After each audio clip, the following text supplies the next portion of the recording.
La dejamos puesta. Vale, sí. Sí, eso se corta el micrófono y la cámara y ya está. En directo, vale. Y ya está, porque el YouTube tiene, o sea, el OBS tiene la dirección correcta. Entonces te dejo estas dos cosas por aquí, pero al principio Vale, sí, ya, entonces esto ya no hace falta. Lo que haya, en principio Nada, es pues tú directamente aquí puedes escribir la pizarra, aquí se le da ambientillo, no sé por qué está desenfocada, y aquí ya sale la pantalla. Pues ya tú aquí le das a un escape del PowerPoint, le pones el otro. Nah, tonquillo, vale. Y al sonido aquí. A veces se puede. Muchas gracias. No, lo corto en lo que empezamos y ya está.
Sí, sí.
Ahora también se debería oír.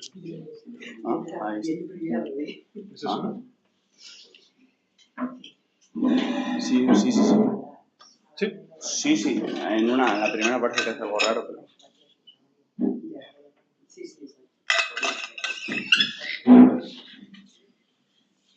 Si quieres se puede agarrar. ¿Cómo? No, si no compartir pantalla desde el Zoom. No, Para que se vea bien desde el Zoom. Pero no se ve ahora bien. Desde el Zoom. Desde el Zoom.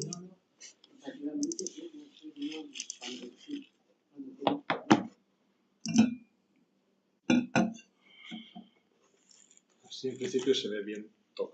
Perfecto. Ahí está. Este te lo hace un pequeñito para que no te moleste.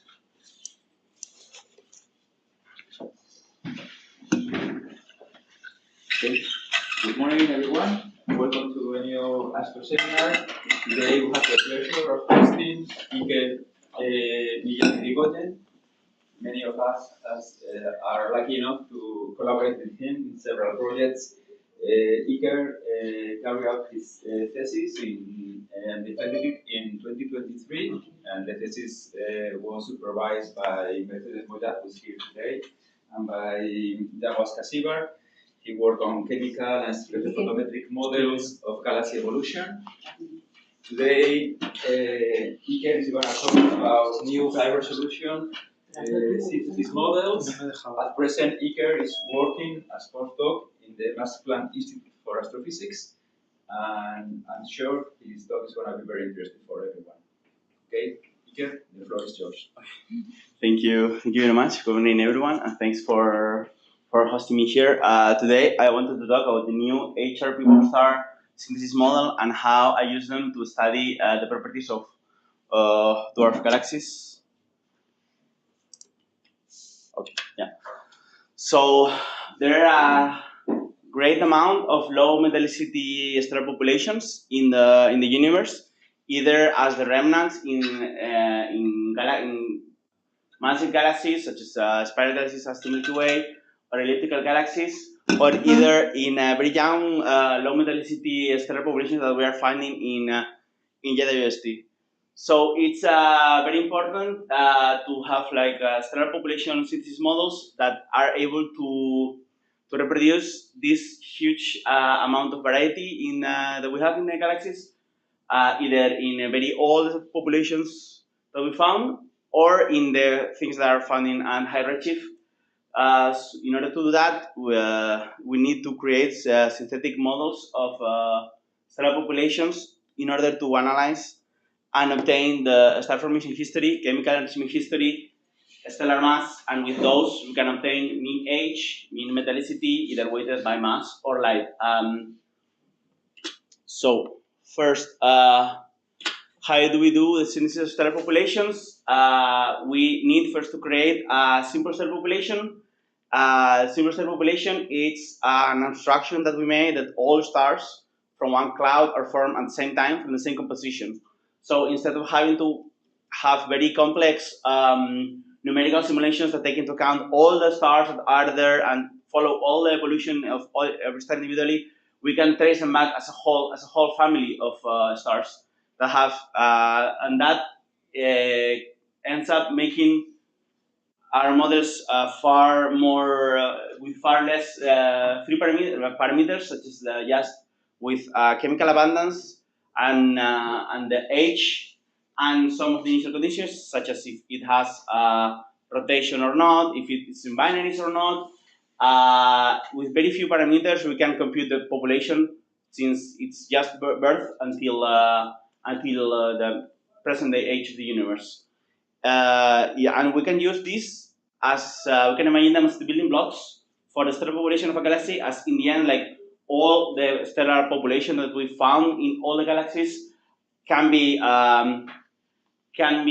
defined as a combination of the different stellar population of simple stellar populations. In order to create any synthesis of stellar population model, we need an initial mass function to know how they're distributed. We need to trace stellar evolution, so we need an isochron that traces them back, and we need to include them some spectra. So first, regarding the isochrons, each star makes an evolution through the HR diagram during its life. It's called a stellar track. The tracks heavily depend on the initial mass, initial metallicity, stellar rotation, and possible multiplicity. And in the end, we have like individual tracks for all individual masses. And what we need to do is to interpolate them, each track for a specific age, for a given initial metallicity. And with that, we can create the isochron. This is, for example, an example of the, This is an example of the isochrons, for example, from the Parser and Colibri from the Padova group, from a very wide range of metallicities, from solar to more or less small Magellanic Cloud metallicity. And we can think as the isochrons as the snapshots in the HR diagram, as in the end, for a given metallicity, we can see its current position in the diagram through an isochron. Then we need to represent the initial mass function. The initial mass function represents how the stars are distributed by mass during its birth. There are like several canonical IMFs, as like well-known Salpeter. We have Ferrini, Krupa, Chabrier, Sojima, Massa. Here you can see an example of few, and even if some of them varies a little bit in the high mass end and especially in the low mass end for Salpeter, they are more or less in the same range. However, there have been like some claims that the IMF could vary. For example, we can found like bottom heavy IMF on the centers of elliptical galaxies, and in some recent papers from JWST, there have been some claims that in order to reproduce observations, we need to have a top heavy IMF that's having like bottom heavy IMF, it's to have like more low mass stars than in the canonical, and in top heavy IMF, we have like more massive stars than the canonical IMF. So finally, the last ingredient that we need for the synthesis is the stellar atmospheres. The spectrum of a star also heavily depends on the spectral type, the chemical composition, its mass loss rate, effective temperature, and surface gravity. And in order to have models that can study a wide range of galaxies, we want to have as much stars as possible from the most amount of types of stars, and to have them in a reliable way. So what we usually do with the stellar atmospheres, we pack them and what we call stellar libraries that could be heavily divided in two types: empirical and theoretical. Empirical, when basically just with the same telescope we observe systematically a different as much stars as possible. And with that, we can have cover the HR diagram as much as possible. There are like a variety of them, such as LOD, Miles, X-Shooter Library, MaStar, MegaStar, and okay. And in the theoretical, in the end, what we do is we compute the stellar atmospheres with computing the opacities of the atmosphere and tracing it back. And there's like a lot of different. There are like the Stelib, Basel, the Munari. They have the Coelho, the Potsdam, the Phoenix, Marx. So yeah, there are like very different approaches in the way of trying to make the libraries. Both of them have their disadvantages and advantages and disadvantages. The theoretical libraries can cover easily as much part of the parameter space as you want. If you have like if you have the model to make in a certain space parameter, you can increase it and you can make it like coarser grids. In the end, it's just computational time that you need. However, it has like several limitations, as all of them have some approximations. It's usually modeled in plane parallel or at most like 1D. Some of them, especially for the cool ones, lack molecular lines, and not all of them take into account like non-LTE effects.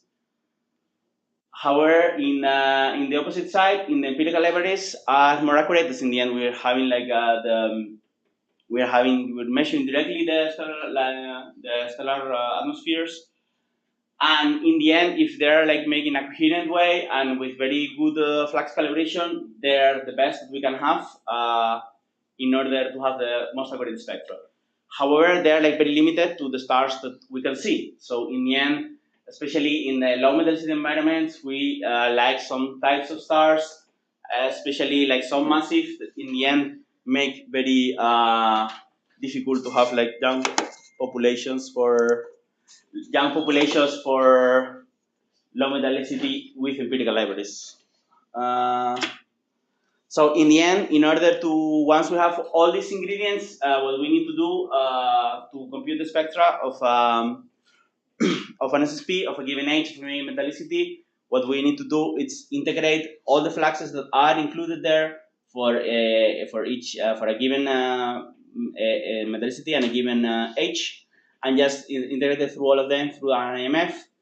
And if we discretize the isochrone in a finite number of steps, we can compute the problem as computing the integrals to make the weights of the stellar library plus multiplying by all the fluxes that we have from the library. So in order to do that, I created HR-pyPopStar. It's a new Python stellar population synthesis code based on PopStar of MaNGA 2009 that computes high resolution spectra of SSPs. It's on its core, but very modular and flexible in order to have any different kind of combination of stellar libraries and isochrones that you want. Or computing different IMFs on the fly. And with that, with some ingredients that I'm going to show later, I computed the models that are in a wide range of ages, so since 0.1 megayear to 14 gigayear, from -2 solar to 0.4, having like six ranges with a very high resolution. And two different wavelength coverages. In the low metallicity, have like from 2,500 to 1.05 micron, and in the other metallicities, we have since 91 angstrom to 2.4 micron.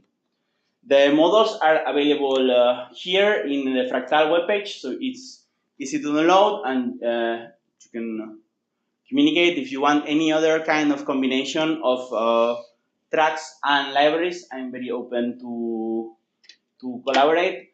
Also, the HR-pyPopStar models have been tested in several full spectral fittings, have been used and tested in several as FADO, Starlight, PPXF, Firefly, and other SCD fittings such as Sigal S3 feet and bagpipes.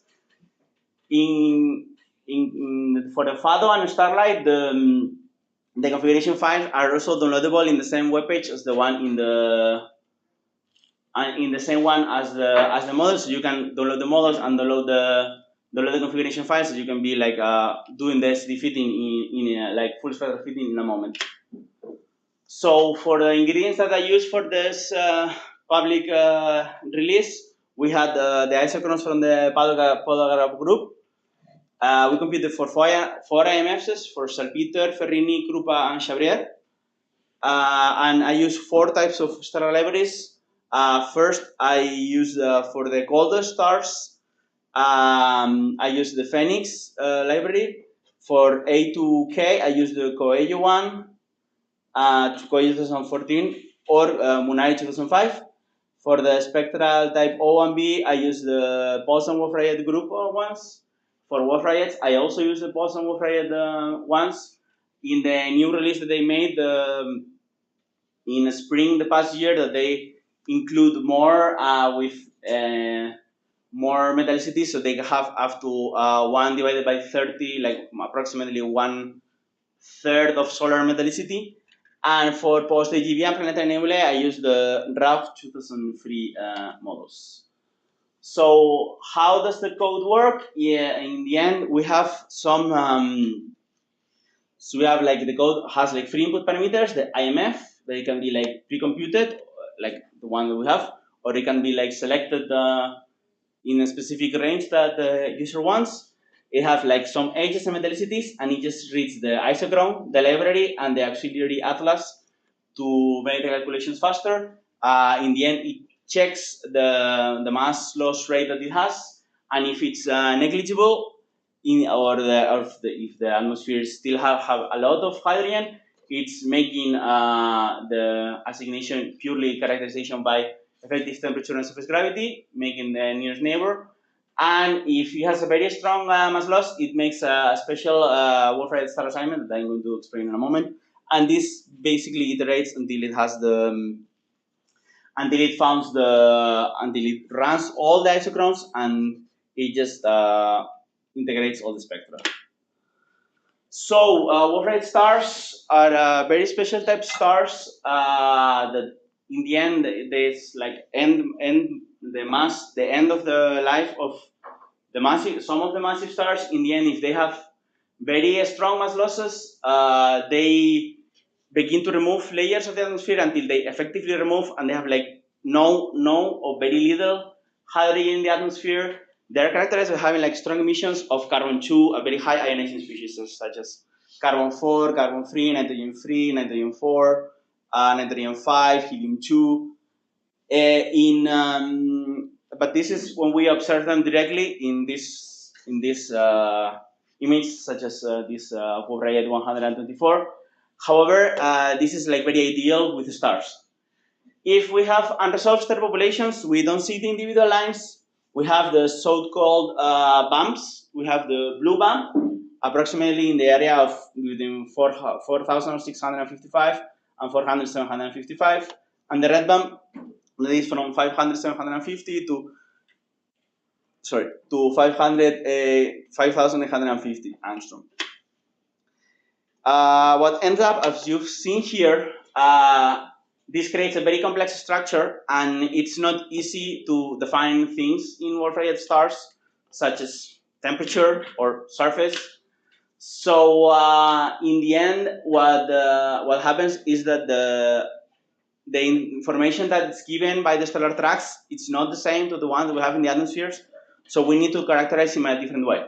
As the temperature given by the tracks, it's far off from the temperature that it really has in the atmosphere. So first, we define a Wolf-Rayet star as something that has like less hydrogen in the surface, as 0.3. We use hydrogen, helium, and carbon abundances to determine if it's like Wolf-Rayet of nitrogen or Wolf-Rayet of carbon. And once we have subdivided them, as they have like different designations, we characterize them by using the R star with the radius at the optical depth of 20 and the mass loss rate that we obtain from we derive from the isochrones. One point that we also changed from the release of 2021 to the one from the past year is we wanted to add some cooler stars, because in the ones that we have currently, we had in the previous release, they were not reaching the color stars of our isochrones. So we decided to include the extra library for cooler stars, for K and M type stars, using the Phoenix stellar library. They have up-to-date list of atomic and molecular lines and a new equation of state for the M dwarfs, and they computed the models in 1D, as if not in it was not computed correctly the spectra for M-type stars. So as you can see here in this plot, in black it's the one that we have from Coelho 2014 in the previous release, and in red triangles I showed the new ones that we had, and you see that it covers more completely the parameter space. It still not reaches the coolest of the stars, but given that we cut the models at 1 micron, they don't make a huge distinction, as these are like approximately like 2000 Kelvin stars. So it distorts, but in a very little way. And this has significantly changed the bands, especially the near-infrared molecular bands, as I'm going to show in a moment. So first, what we made is to make some tests for the new models. So we compared the previous ones with the new ones to see if there were like some differences. In young ages, there's some difference at continuum level as the Poisson-Wolf-Rayet models changed. And in the end, it's not very big. When we compared with at more intermediate ages, we begin to see like some differences that are due to the change of the stellar libraries that we computed before. As you can see here, that the molecular lines, especially at very young ages, it was like very, very intense. Here you can see the differences between the old and the new. And especially at very old ages, you can see that there's some difference in G-band, and some of the molecular lines are characterized differently. Do they have different resolution? No, they have the same resolution. Yeah, but the difference in the line. Yeah, it's because the molecular line. The molecular in the blue one. In the blue, yeah, this one in the residual. Yeah. So in the end, what happened is that they were like very different. As the like all of these sparks, as because on some of the in the Coelho one, it didn't have like properly computed some of the molecular lines, and it was like from having like no line to having a line. That's why it sparks, and it's like just from having like pure continuum to actually seeing properly the line and the bands. Yeah, and we also computed the SMC, where the differences are milder, and the only big difference that we can see it's in the G band area around the 4,300 angstroms. As there were like some differences in the models, we wanted to compute the diffraction break to see if it could modify the information that we could obtain from ages, and the maximum difference is like 3.5% in the oldest ages, and this difference is mainly attributed also to molecular line, as in the Phoenix, the CN band that is near the H and K lines from calcium, it's betterly constrained than in the Coelho 2014 ones. Also, we compared the calcium triplet that it's having similar effects, as in the end these differences are bigger. We just computed the equivalent width of the calcium triplet using the continuum definition of Cenarro 2003 and the definition of the lines from Garcia Vargas 2020. And the differences in the lines are also due to the differences in the new libraries, especially at intermediate, at old ages, it's purely because changing the red supergiants that we had in our library.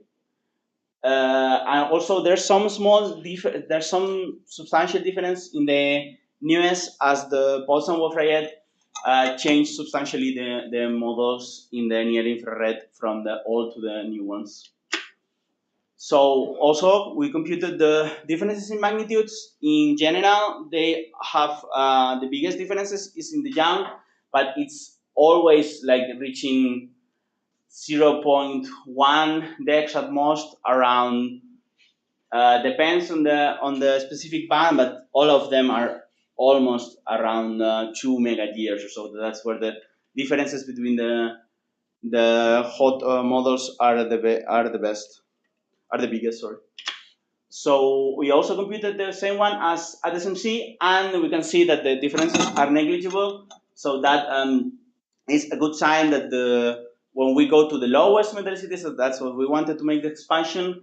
It's having like proper. It's the color, the magnitudes and colors are behaving properly. So then, what we compared is we compared with other SSP models. We try to compare mostly with other empirical models. So we took Emiles, Coelho, Brusana, Charlotte 2020. It's like a mimic of Miles using theoreticals to see how it would change. We use X-Shooter library that it's not shown here, as X-Shooter library does not have models for 100 million years, but it's going to show later. So we're going to see. And with MaStar, as it's also very popular use codes, Emiles, Coelho, Brusana, Charlotte, X-Shooter, and our models are having the same isochrones, so the only difference, and the same IMF. So the only difference here is due to the stellar libraries and the code. What we compute them, we normalize all to 5,500 angstroms. That was an area that we saw that they didn't have any specific features in any of the models to have them in the same way, and we compare them. You can see here for 100 megayears, our model Emiles and Coelho, Brusana, and Charlotte have good agreement in the optical, but it starts deviating in the near infrared, and especially there's like some divergence from Emiles to our work in an area around 8,900 angstroms.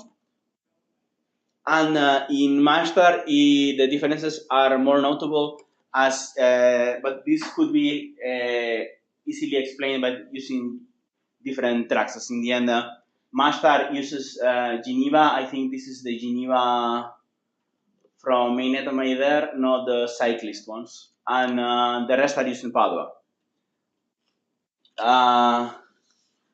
Then we computed for 1 gigayear, and the differences here are bigger. So in the optical area, more or less in V band, they all seem together. Emiles and our models agree in the UV, but we are beginning to see some heavy differences in the near infrared, especially in the bands that Emiles, X-Shooter library, and our models, each one has very different bands, and our models and X-Shooter and Emiles have like some different continue level in the near infrared. And finally, we computed for also the difference for 10 gigayear. Of course, this all is solar. I don't know if I mentioned, but we compare like solar models for all of them. And when we compare the 10 gigayear in optical, again, the differences seem minor except with MaStar, but we still to see some differences. Our models have more continue level at the UV and some more lines than Emiles that could be attributed because of the planetary nebulae and post-Egyptian planetary nebulae that we included in our models. And in the case of the near infrared, all the models more or less tend to agree more but there are still some differences in the specific shapes of the molecular bands between all of them are different. So as the final test that we made after making the comparisons with the new with our all previous models, a comparison with all the different empirical models, we also compared to make a high resolution observation of a globular cluster. So we use the spectra of the one that we have to obtain the parameters of a globular cluster M15. We use directly a chi-square, and you can see here the red is the observation, the blue is the model, and in red you can find the residual. We obtain an age of 12 year and a metallicity of 10 to minus 4, that is in agreement with previous estimates of the literature of this cluster. So once that we checked and we've done all the tests with the models, we wanted to study dwarf galaxies. So dwarf galaxies are very low-mass-stellar galaxies, and as it's very broad classification. They have a very different morphological types. They have different environments. They have very different evolutionary status, and they are the most abundant type of galaxy in the universe. So what we did is in order to study the properties, we selected all the dwarf galaxies from the MaNGA sample, classified as having a lower stellar mass than 9.1 on their catalogs. We have extracted the spectra, stacking all the spaxels in one effective radius, using the radii from the Mandala validated catalog from Canada 2022. And then we characterize the quality of the spectra by studying signal to noise in some specific areas and not that are interesting from the analysis, not the signal to noise ratio as a whole. So we categorize the H gamma, H beta, H alpha, the magnesium beta triplet, and the calcium triplet to have to see how is the the quality of the near infrared spectra, and we characterize having a signal to noise of more than 6 at least. So that made us 31 galaxies. So in order to study them, we used FADO. That FADO is a full spectral fitting code that is fitting analysis using differential evolution optimization. That it fits the stellar continuum. Then it fits the nebular emission, both at continuum level, nebular continuum level, and nebular lines, in order to get the best estimates and trying to link each other.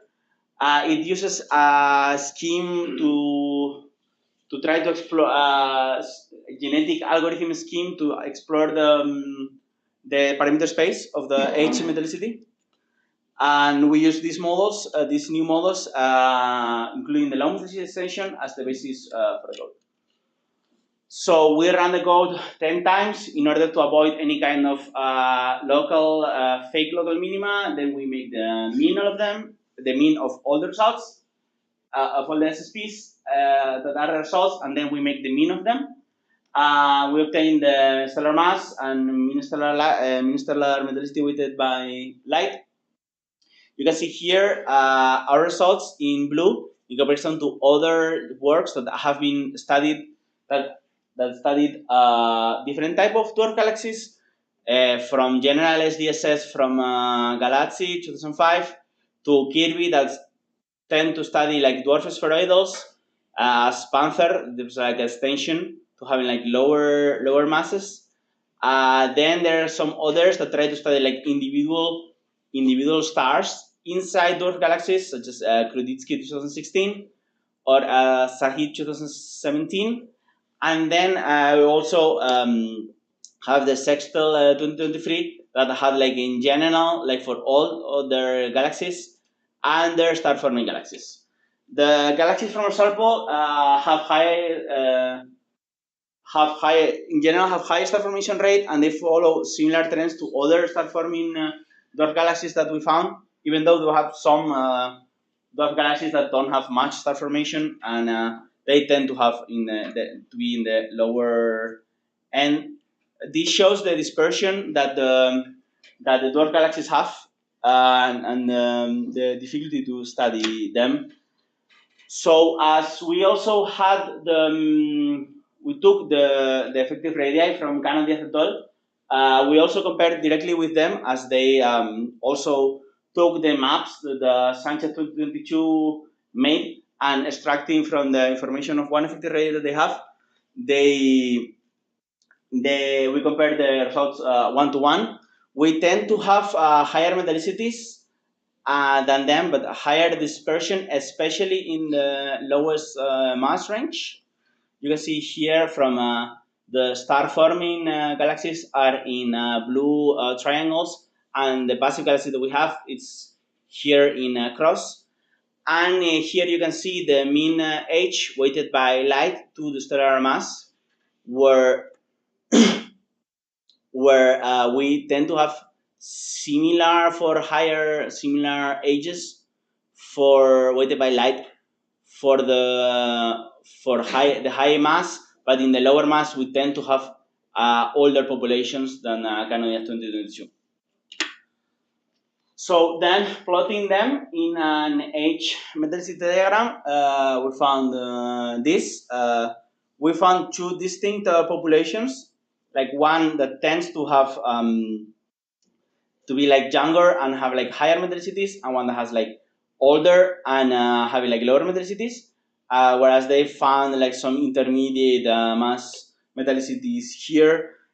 This suggests that for all the low metallicity, they had like some star formation event that in the end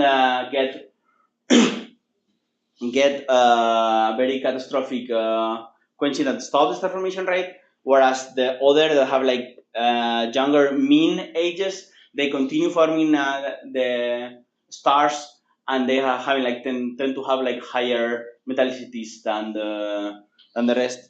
In general, some of them, even the odd, have a small bursts at the intermediate ages, but they don't make a substantial differences in the metallicity. So in order to quantify this, what we did is to try to see the difference between the mean stellar age weighted by mass and the mean stellar age weighted by light. In general, the mean stellar age, the things either mass, metallicity weighted by light tend to favor younger populations, whereas the weighted by mass tend to favor like all populations. So difference between them gives us like small hint, a small proxy of how their star formation history went. So we can see here that the sorry.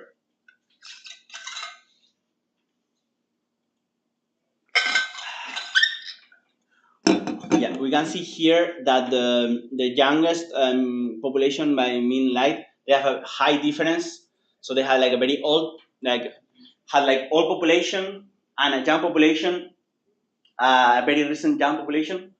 Whereas the oldest one, they have a very little differences. So that means that they have like very few bursts that made up all the stellar content and didn't have much star formation rate currently. We can see a similar trend here also with the metallicity, as the lowest metallicity population tend to have also less difference on the mean age weighted by mass and the mean age weighted by light, given that the differences between the young and the old are like smaller. So as a conclusion, the synthesis of stellar population is a very powerful way to explore the stellar content of distant galaxies. In order to do that, I made a HR-pyPopStar. It's a very modular and flexible code that creates state-of-the-art high-resolution spectra of SSPs. We created a set of models in a wide range of ages, metallicities, and wavelength ranges in order to study the most amount of possible observations from dwarf galaxies. We compared the new models with other empirical libraries and found that in the optical, all the models were similar, but there are some differences in the near-infrared and in the UV. And we found that the star-forming dwarf galaxies from MaNGA have higher mean stellar metallicities than the average dwarf galaxies. But the sample is too small to draw any conclusion, and it would be necessary to study a far bigger sample, especially with a very high signal-to-noise, in order to have a good conclusion of the mass metallicity relation of these objects. Thank you.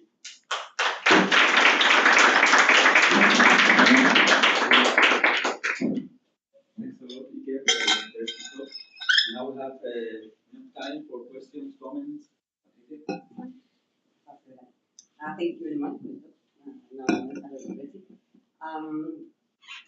Several questions. In the one from the end to the when you saw the peak for the dwarf galaxy with Faro, Yeah. I don't remember how Faro works because I ran it like 1,000 years ago. Yeah. But does it recover also the metallicity for the ionized gas because it fits together, no? It's a free parameter that you have, and you can kind of have like similar, but it's not very. So it has a very big binning on the metallicity. So. Okay, but in any case, you can recover the fluxes of the emission line. Yes, it recovers. Yeah. Have you tried to see what would be the metallicity of the ionized gas? Because for the star-forming gas, yeah, more or less they are compatible or something like that. Yeah, no, I haven't made. Because I would be interested in that. Well, because many of the absorption lines have emissions, so just to look for a raster. Yeah. Okay, in the comparison with the Canadian, does it use like a model based on optical or? Yes, well, it's a mixture. So it's the S-log one that it's like Brussels and Charlotte models with part of MaStar and part of the Potsdam, I think, if I remember correctly. And do they correct from the chemical abundance of the Milky Way? Yes. No, but I don't know. No, but I don't know how well. Yeah, I don't know. No, I'm just saying now. Probably just saying because normally in the past, I don't know this one, but usually you don't do that correction. I mean, none of the models do correction unless you calculate models with different alpha. Yeah. And that could explain the difference in the metallicity you derive. Okay. Yeah. I talked with the master people, and they were making alpha and half models. I don't know what they were doing now, but I don't know if those specific were corrected or not. I'm not aware. Yeah, but it could be also the case. Yeah. Okay, thank you. Why you don't use Faro as 2000? It is. Yeah, I think the. I don't know. Also don't use it because they I use. There's a mistake. There's also it's from this, but I think it's also the 2000. Yeah. And just the last one. When you explain how you work, it works. Yeah. I think you mentioned that when you need a star with for the when you need a star with a given parameters, you go to the lattice and get the nearest one. Yes. Is that right? You don't interpolate. I don't interpolate. And what is the resolution more or less of the? It's in. I guess depends on the library. It depends on the library. What I have here. So in the Phoenix one, but it's pretty dense. Yeah. No, it's not. It's not big because in general the grid is very coarse. So and even in the part of the Wolf-Rayets, as the Poisson Wolf-Rayet made a huge amount of models in the Wolf-Rayet, they have 400 for each metallicity, which is amazing, and we can go to different possible combinations of very, for example, low mass losses or very high mass losses. So yeah. Thank you. No questions. Armando? Sorry, I missed because I was in class. Yeah. So I just have one question about one of the last slides. So you can go to the end and back. And I think it's the one before the last one. Okay, the last one. This one. Yeah. So have you tried, because the models that you are using, sorry that I missed that part, do they incorporate also bars that are randomly distributed, or they have like a tau or exponential stuff from some history? No. What Fado uses, it's sorry, yeah, I forget to tell that. Yeah, so Fado it's non-parametric. So in the end, you don't impose any kind of star formation history. It just travels through the parameter space of HS-metallicities to try to obtain the best solution. So it's a superposition of SSPs. Yes. Those are the solutions. Yeah. Yes. This is the combination of the different SSPs from these different metallicities. Because if you throw your models into that plot, the plot that you had at the end, well, that's the tau m tau l. Yeah. I mean, if you put the exponential star formation history, yeah, you basically got that locus. Yes. If you are decaying star formation history, necessarily you have a younger age will have a larger difference. Yeah. So what I wonder is like, have you tried to plot models kind of like making my that? parametric models? No, I haven't tried. I can try to. Yeah. At the end, it's telling you that you don't really need this kind of multiverse thing because at the end it's like a kind of a smooth stuff in history. In this case, for dwarfs, it doesn't work very well. As they have like pretty burst. I mean, sorry, it was in the other way. Sorry.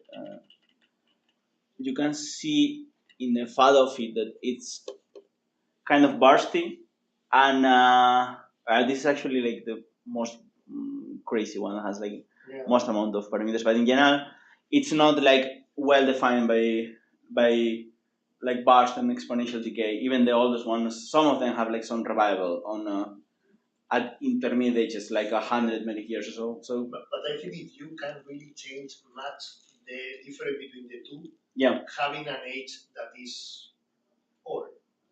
Your age is already old, even if it's weighted by luminosity. Yeah. If you put a burst on top of that, you change it a lot. You change the two.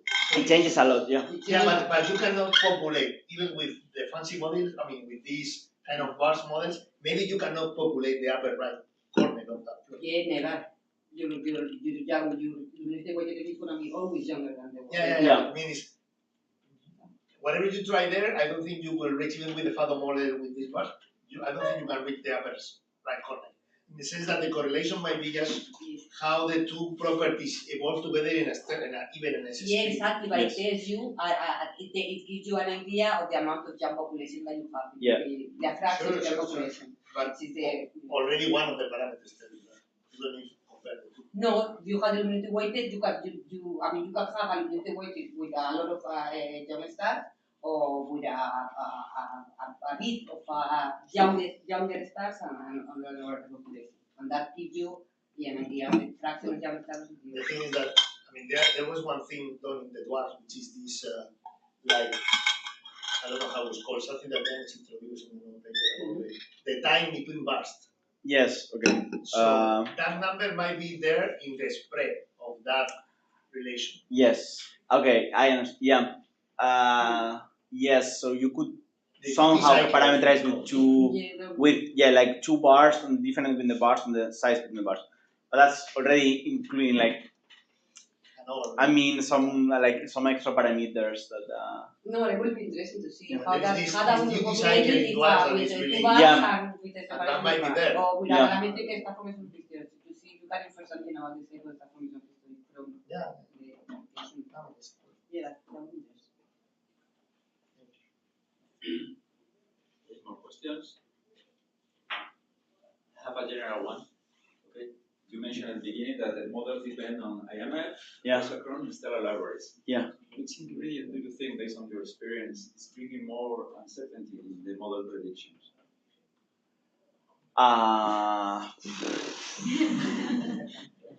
Always blaming on the IMF. No, but in order to change, so the IMF is the one that you can easily change, but you need to be sure of the rest of the ingredients in order to change the IMF and see like the results. Maybe it depends on the development rate as well. Yes, I mean if you go to the UV, clearly the evolution and including as the exact number of massive stars that you have and in which stage they are changes dramatically UV. In the near-infrared part, I would say that it's mostly atmospheres, especially from the theoretical perspective. There's some still work to be done, I would say. And from the side, from the empirical perspective, we need bigger samples for bigger libraries, stellar libraries. Speaking of libraries, you are using a mixture of stellar libraries. Yes. How well do they match in the overlapping spectral type? In the overlapping spectral type, no. Yeah, so I don't have the slide, but I made a comparison like when I was making the test to making from Phoenix to Coelho and to Munari. I made like a test to see like when were like changing and so when they were like I made the boundaries when all of them were like very similar in each boundary and similar from Coelho to Heinrich. So the boundaries are set to that from the Coelho to Heinrich or Munari to Heinrich or Coelho to Phoenix, they match at the boundary. The spectra are very, very similar. I have a comment. Yeah.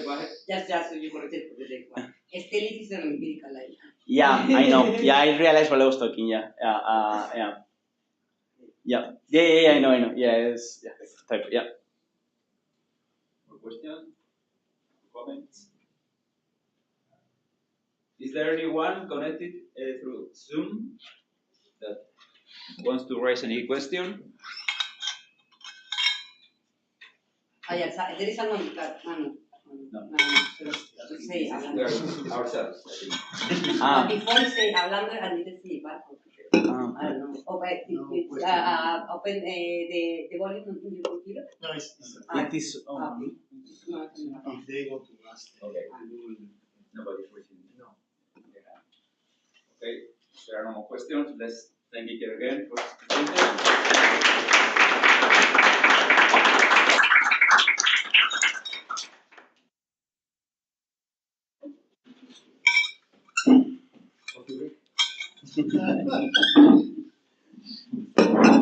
Deseando ir a congreso de Nicolás.